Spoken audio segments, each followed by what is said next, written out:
Welcome to Deges and Dragons. I thought this was going to be hard, but... Welcome to Deges and Dragons. Who wants some of the Ripper? They're state champs, baby. Woo! He's completely captain. I'm a man of the people. This is Shattered World. Ripper knows. Ripper always knows. And welcome to another episode of the Degecast, the supplemental podcast for our YouTube show, Deges and Dragons. If you're new to these parts, I'm Nate Lindberg, and you can find me on Twitter at Nate Lindberg. Talk to me about Deges and Dragons, the Degecast, gaming, wrestling, whatever the heck you want. This COVID world is lonely, folks. Keep me company. Although I will admit, tonight I've got 3 people keeping me company on this very show. First, let's introduce the person at the top of the suspect list each time that something I own spontaneously stops working. He is the permanent member of our Deges and Dragons player panel, veteran RPG gamer, Tony Shermutsness. No, it's not when it stops working. It's when it's disappearing. That's when I'm to blame. Ah, okay. That's why the trail never leads back to you. Nope. All right, now I know. And from the top of the most wanted list to somebody who may have never even achieved a 5-star level, a wanted level in Grand Theft Auto, he's our resident psychology and therapy expert, as well as our resident game master, Conrad. That is funny that you say that. I actually argued with somebody once back when Grand Theft Auto became like this huge thing in the news, like it will turn everybody into like serial killers, and I was like, man, like I play that game like for the story and to let loose and stuff. Who's just running around like mowing down like random people and stuff? And Tony, What? and they were like, what are you talking about, dude? Everybody just mows everyone down. maybe everybody's a little more sadistic than me. Yeah. So last week we talked to Shattered developer Tex, who weighed in on the first episode of our Shattered series on Deges and Dragons. So why not turn a one-time thing into a possible streak? Also from It's Never Dark Enough, we've got another Shattered dev here tonight with us to talk about our gameplay, and Shattered in general, and whatever else we Deges can throw his way. Let's welcome Lost to the show. Hey, thanks for having me. Glad to have you here again. Technically, we've actually already recorded an episode with Lost, Zip, and Tex. Zip's actually going to be here again next week, but that interview is actually going to be coming out in a couple weeks. We're doing things out of order, but welcome back to the Degecast. We're like the X-Men. Days of future past. Something like that. Yeah. Or, maybe potentially poor organization skills. But let's go with X-Men. Yeah, that's our equivalent of X3. It's our organizational skills. Yeah. Something like that. We are like the X-Men. Yeah. So, Lost, I'm glad you're here tonight. We got to talk a little bit to Tex last week about gameplay and what he what he kind of thought about what we're doing with your world, the world that you guys created. Yeah, I just kind of want to get your take, what you think about the gameplay so far. Yeah, we've seen episodes 1 and 2. Your thoughts on like what Conrad took out of your Shattered world and made his own, and what we got going on. What do you think? I think he did a great job for making it his own, like adapting to situations. There was definitely a lot more torture than I expected. Yeah, there was a little bit more than in most. I have a lot of control over that. It was straight. All the characters were just seemingly okay with the torture going on and the bloodletting, including the person who was, in his backstory, tortured by extensive bloodletting. But it's fine. It always seems to happen at some point. Absolutely.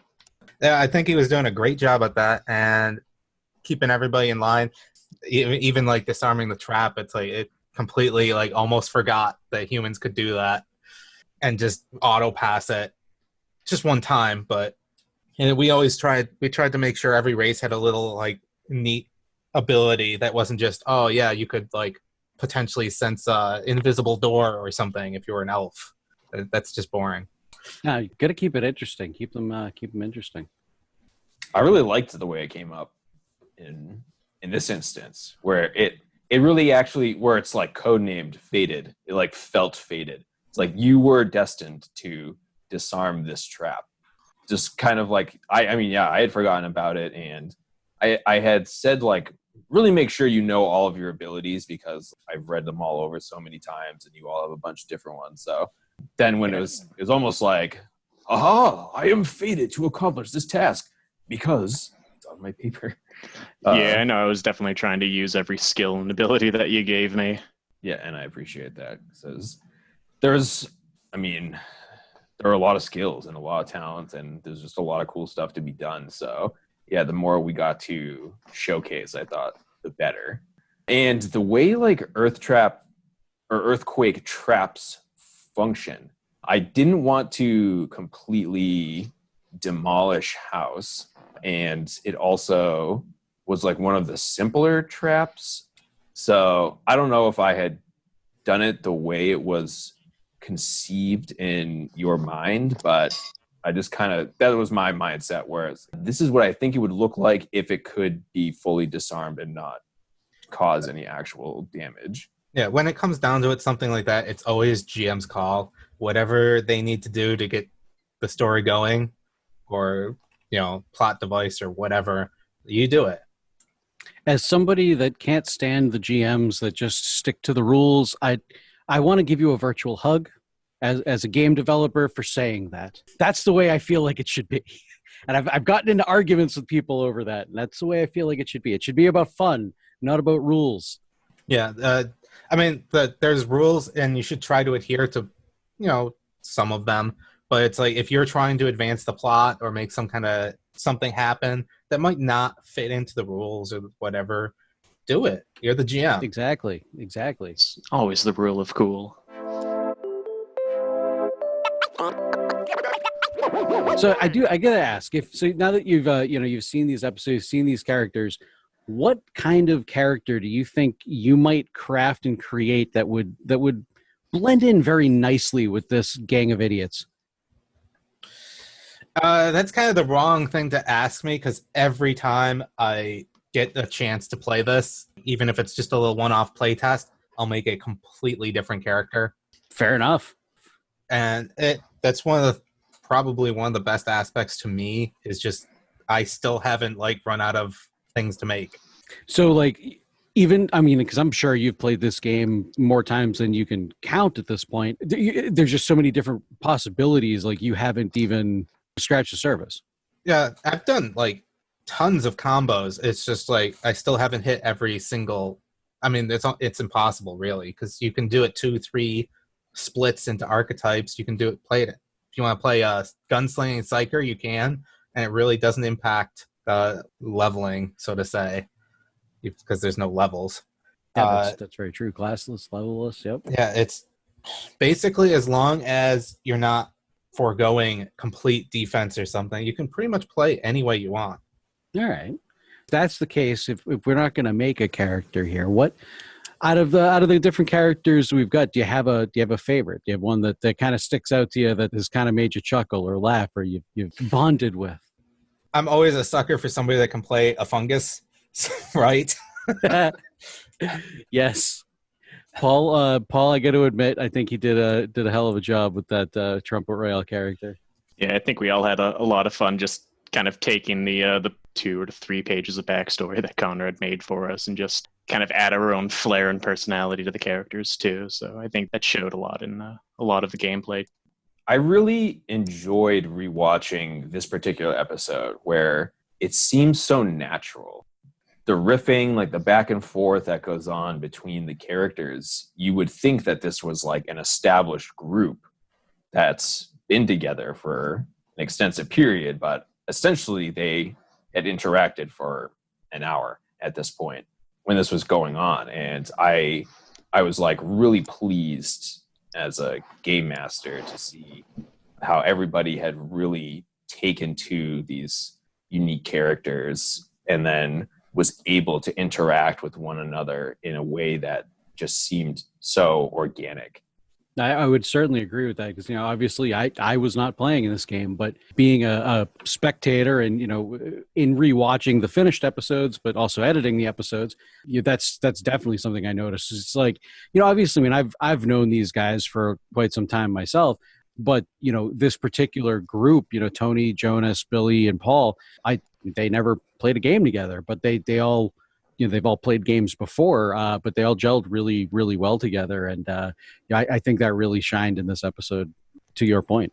Yeah, I don't know if it was everybody getting into it or just everybody's personalities just worked out well. There was almost no derailing, which I have a problem with that in any game I GM. There's always something that just derails everything for just completely out of the blue. We're only in episode 2. It's okay.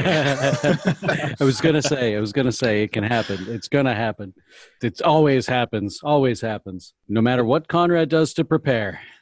That's why I prepare so much. Right? Oh yeah. If you're one of those GMs that can just do it on the fly, oh my god, that's great.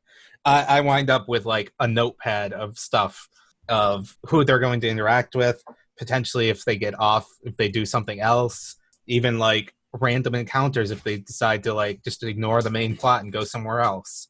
Yeah, I write down quite a bit in advance so that when the inevitable ignorance, I guess, it's like you lay down. Degery? Yeah, Degery, you lay down these extremely obvious clues about where to go or like what to do, and they're just completely ignored. But that has yet to happen thus far in the Shattered Play.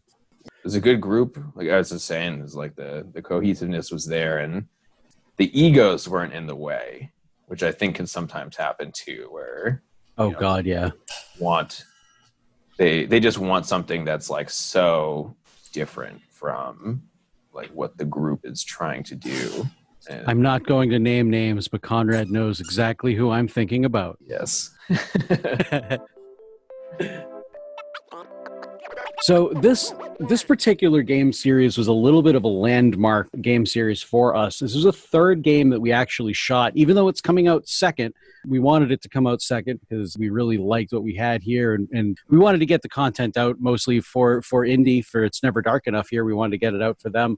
So we decided to put it out second. This game, I say it was a landmark game because there were so many things that went wrong in the production of this particular game series that we made quite a few changes to the next series, which was actually Worldwide Wrestling RPG, which will be coming out in, I don't know, probably about 6-7 weeks at this point. So yeah, let's take a little bit of a walk here through some of these things that I ran into. So obviously we've got 2 camera angles going here. And to start, when we started this out, I was borrowing a camera from my dad, and my wife also had a digital SLR. Digital SLR is what I was borrowing from my dad as well. She's got a Canon, he had a Nikon. It was all good, right? So come the day before we're starting to sit down and actually do this filming and film this one shot that we're going to turn into the series, I'm just making sure I got everything charged. All the batteries are charged for the cameras and everything. And I go to take one of the batteries out of my dad's camera. It won't come out.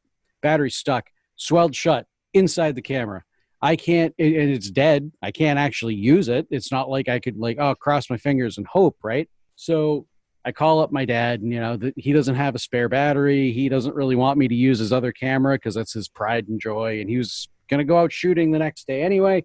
So I'm like, all right, what do I do, right? So that was a trip to Best Buy. I ended up having to buy a Canon Handycam or something, whatever it's called. It's not a Handycam. I think that's Sony, but whatever the Canon equivalent is. And we started filming on that. So the day of the episode, my wife's camera wasn't holding a charge. Another battery issue. So I ended up having to, this was the first episode that I had to shoot on 2 different cameras that I hadn't even touched before, hadn't really used. First being the Canon that I bought. Second being my cell phone. I ended up having to use my cell phone, and I've continued to use my cell phone because it works. It works relatively well, right? So that was the first thing, trying to figure out how the hell I'm going to actually get this thing shot when I got 2 cameras that aren't working. Second thing, we get there, we're at Conrad's house. I've talked a bit about this, or we've talked a little bit about the MacGyver studio, as I've lovingly called it in the past. And it's a small room in Conrad's basement that, really wasn't utilized for anything else. We've talked about it on the show before. Kind of organically over time, we filled it up with a few things, but essentially just got like green screen paper on the wall. We've got some soundproofing panels and stuff throughout the room. 3 rugs and all this other stuff to try and, deaden the sound in there so it wasn't so echoey. But part of it is it's a really small room. And day of filming, we realized, even though I wasn't playing, but I wanted to be in the room, A, because I wanted to watch what was going on, but B, I wanted to be able to watch the audio levels for the microphones because I wanted to make sure the audio for this game came out good. But unfortunately, there was no place in the room I could sit and not be on camera. And I wasn't supposed to be on camera. I wasn't in the game. So I had to sit in the other room. I wasn't there to watch the audio levels. You'll notice on the table, we have 2 Blue Yeti microphones. The one that was closest to the game master, Conrad, the gain was up so high that the entire episode sounded like Conrad had the microphone in his mouth. It was terrible. It was awful. Bow before me. Yes, basically like that. He literally just put that in his mouth. Anyway, so then at that point, I'm kind of like, well, crap, like what am I going to do? The audio, thankfully I had, the audio from the other microphone in a separate file. I had the audio from the 2 cameras, but the game master, he's the one you're going to be hearing the most, you think anyway. You want him to be the one that sounds good. I ended up having to get rid of the audio from the microphone that was right in front of Conrad. I had to get rid of it entirely. And then I needed to splice the audio from the second microphone that's sitting next to, or right in front of Jonas and Paul, or Jonas and Billy, rather. I just spliced the audio from that mic and then from the 2 cameras together, depending on who was talking. So if Conrad would start talking, I'd have to use the audio from one camera. When Billy starts talking, I had to stop and then use the audio from another. It took forever to edit this together, and I'm still not done. We're only weeks away from. I need to have the last episode done, and it's not done. I'll have it done, but it's taken months at this point for me to get this entire series together, simply because the gain on one microphone was awful. It was up way, way, way too high. Then, as things kept just rolling and nothing was going my way with the production of this particular game series, it was maybe about 3 or 4 minutes into the 4th episode, and this is now going to be minor spoilers territory, folks. So if you don't want minor spoilers here, stop listening, at least for the next few seconds. But the camera ran out of memory at the 4th episode, the second camera angle that was focused on Conrad. Thankfully, it was that camera and not the camera that was focused on the rest of the group. But I didn't realize that until I think it was almost the end of the 5th episode. So yeah, the 4th and 5th episode, we're only going to have one camera angle for. That ended up prompting us to, I ended up buying some bigger memory cards, 128 gigabyte cards, as opposed to the 32 gig that I had that I thought was going to be plenty. So it led to those upgrades. It also led to the upgrades of the microphones. We took the Blue Yeti microphones and we retired them. We ended up getting lapel mics for the remainder of the season. I think once we're able to film in person again, we'll probably return to those microphones as well. I think they worked out very well. Conrad is actually using one as we speak for this very episode. So I think that's going to have to be, what we do. We also upgraded the lights after this episode as well, because, if you'll notice once I removed the green screen from everybody, the outline of everybody seemed a little bit blurry and whatnot. Everybody needed to be lit from the front much, they need to be brighter. So I ended up having to buy some new lights, which are incredibly bright, which I believe Conrad and Tony can attest to. So Yeah, no big deal. We'll go blind. I'm already blind. They don't bother me. Well, yeah, that's true. Almost blind, sort of blind. Kind of blind. Yeah, the other thing with the audio too that makes the lapel mic so important is the just native volume of people's voices, because that too is another challenge for Nate that that's a good point. But I'm speaking at this volume here, but like Billy's native speaking voice is much lighter, like down here. And so like having to then be like, oh, quick, get that audio up. Wait, no, get it back down. Oh, lift Billy up. Yeah, it was literally every time Billy would speak, I needed to raise his voice up, and then and then sometimes he'd get loud in the middle of it, and it was like, oh my, it was a nightmare. It was a Yeah. nightmare. But the personal mics like that, yeah, will mitigate the changes there. Yeah, because it'll basically just be one or two sliders when I'm actually editing the raw audio. Yeah, so the production of this series did not go very well. However, it was a learning experience. It was a learning experience because we ended up getting the process down after this, and the remainder of the season went pretty well, pretty flawlessly, I'd say. It's weird because you would think that like these like snowballs and whatever the other, because we had 4 microphones, that 2 of that other kind and then 2 of the snowball kind. So it's like, oh, okay, these are all like solid microphones. Like they should do the job. I mean, they weren't cheap microphones. Yeah, No, like they should do the job, but it just goes to show that like theory and practice aren't the same thing. yeah, and I think, I mean, part of it might have just been we didn't necessarily, or I didn't necessarily know what I was doing, which I haven't this entire time. I've been winging it. I think we all have, except for Conrad. Conrad actually knows his stuff about therapy. I swear. We're not making that up. We're not making that up, or at least I don't think so. Are you? I don't know. He has a diploma. I'm pretty sure he's legit. Yeah, thank you, Tim. No problem. No problem. You mean that thing he scribbled in crayon on his wall? Well, obvious. The crayon makes it official. That's my no. That's my doctorate in Degery. That's incredible. Oh, okay, cool. All right, that's legit. Doctorate of the Deges Academy. Yeah. Yes, Deges Academy. So that's why it was so hard to edit. we had all of these things that just we had read and worked for kids on bikes relatively well, but like not as well as Clank. Yeah, and Clank. But then for this, like I know that before you even left, like you changed the gain, and like at one point, like something happened with like the recording, and like the camera picks up Jonas being like, "Oh yeah, I can see like all the waves the recording's good." And then something happened to the audio anyway. So like there was some just weird stuff that happened. And it's stuff that like if I was in the room, I would have picked up on. I would have saw, and I could have, maybe we would have only had 5 minutes of audio issues instead of 5 hours of audio issues. Yeah. But the gameplay is great. Yes. Yes. And I don't think it's that bad. I think I was able to get it to a point where it's listenable. Yeah, and also for the, I guess, somewhat spoilers, for when we do Shatter 2, the process is now refined as well. Yeah, it'll be better in season 2. Yeah. Oh, yes. Lost, do you have any questions for us beyond why was it so hard to edit? No, I mean, that pretty much answered everything I was looking at.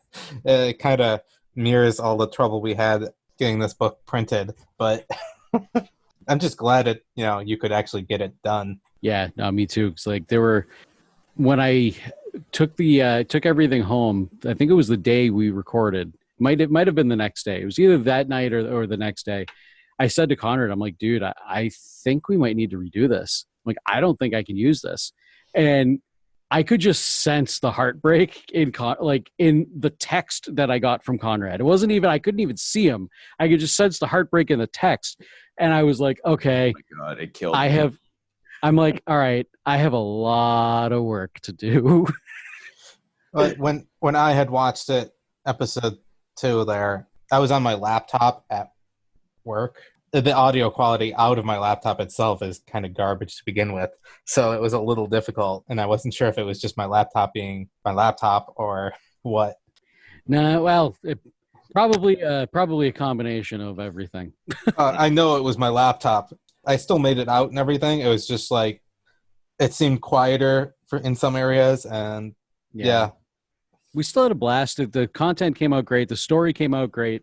I think it's still an excellent demonstration of the game that you guys created. So, I think that's kind of why we decided we're still going to stick with it, because Conrad put a lot into it. We really liked the way the story went. And, I don't know what we would have got the next time around. If we wouldn't have got the same magic if we had the same people come back and tried to redo it. And we don't know what we would have got out of somebody, a different group. We knew this was good, and we knew this was, something. This is basically what we were looking for. So I'm like, all right, I'll make it work. Somehow. Honestly, it's better to get that and have the genuine reactions and gameplay than trying to like redo it. Exactly. And they got to know what's in the box, what's in the package. What's in the box? Spoilers. I will let you know, Tex does have the link to the next episode because I did give it to him to, check out after he was on this show. So he couldn't give any spoilers. So if you want to find out early before everybody else does, go ahead. The rest of you guys listening, you're all waiting. I'm not sending you the link. You guys don't send them the link either. You're not the boss of me. You can't tell me what to do. Yeah. Tune in next week. Tune in next week. I don't have the link to give, though. Actually, you do have access to it. But yeah, you're right. I do. All right. And that's the story of how all of our content got leaked early, folks. Yeah. Oh, you know what I didn't do at the beginning of this episode? I'll do it now. Hit record. Don't.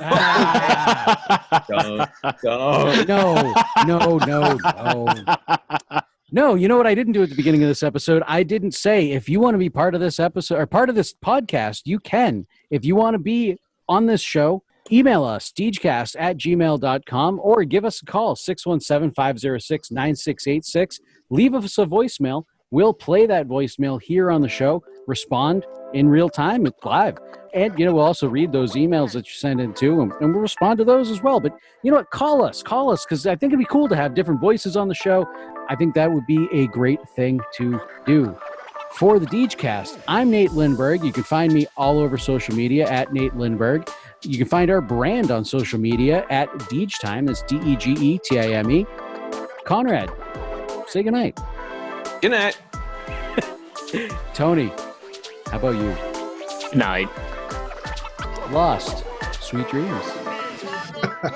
Good night, all. Sweet dreams. I don't say so. Instead of saying goodnight, he just switches it out. I'm just going to say something much creepier to him.